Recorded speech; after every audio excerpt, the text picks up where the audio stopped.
Hello and welcome to a unique episode of Woke Watch, because I'm recording this video following up the one I posted earlier this week. The story about the woke publishing house effectively rewriting the works of Roald Dahl to make them more acceptable and progressive for the modern age. That story's blown up. One of the people saying that Roald Dahl's work should not be altered is Sir Salman Rushdie. If you're unfamiliar with him, he's an author, and his most famous novel was published in the late 1980s and called The Satanic Verses. Now, many hardline Islamists said that the book was mocking their religion. Now, I've read The Satanic Verses, and to be fair, it does a bit. It has multiple plots, but one of them centres around a character called Manhound that sounds a bit like Muhammad.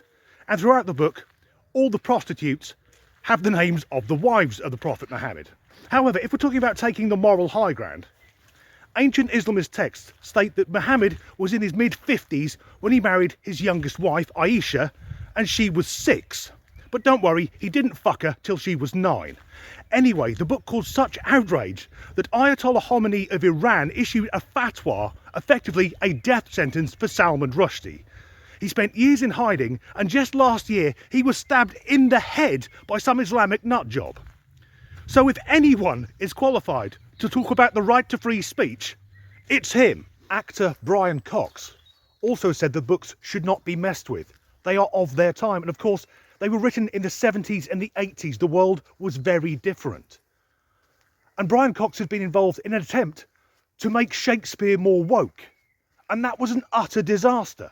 I've scoured social media, and there isn't a single positive comment about rewriting these children's stories. No one is asking for it, and I'm revisiting it today because this is a perfect example of woke ideology. A collection of children's stories that no one is offended by, and if they were, so what? If you start reading a book and think, I don't like this, don't finish the book and don't read anything else by that author. In the same way that if you don't like what I'm saying, tap the screen and I'll fuck off. Instead of this, Puffin Books, who were the publishing house, who were owned by Netflix, took a more woke decision of finding a problem, and if they didn't find it, then they invented it. They decided people would be offended by the content. If there are people who are offended by Roald Dahl, they are so few and far between, they should shut up and put up. But instead of allowing us to make up our own minds, they've changed the text, therefore saying, we don't like it, so you can't see it. I'm offended by that, so I need to ruin it for everyone. That's wokeness summed up in one sentence.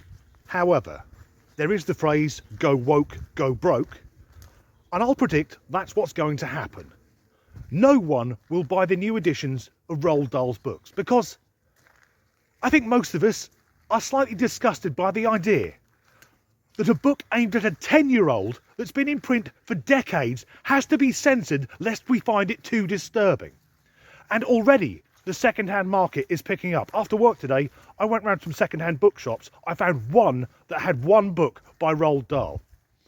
Not only that, and I'm kicking myself because I used to have most of Roald Dahl's books, many of them first editions, but being the nice chap I am, I gave them to charity so that future generations could enjoy them. I had a look today. My favourite Roald Dahl book was Matilda. First editions, since this story broke, start at £450.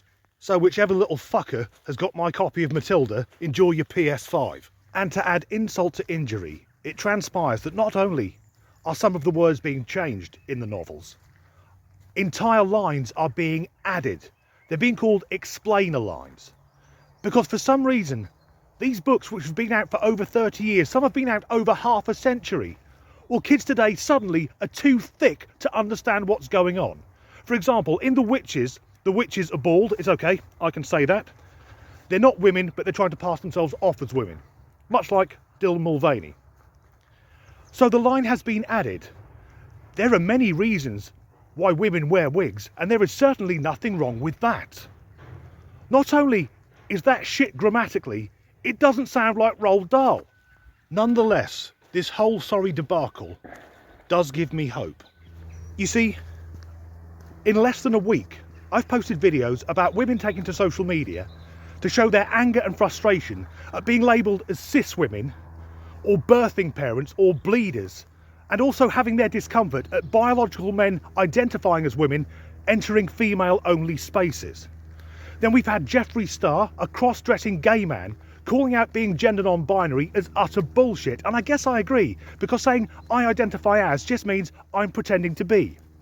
And now the outrage at Roald Dahl's works being reimagined for the 21st century. People are going, what the fuck are you doing? We didn't ask for this, put it back like it was. Maybe, just maybe, the tide is starting to turn. As ever, thanks for watching.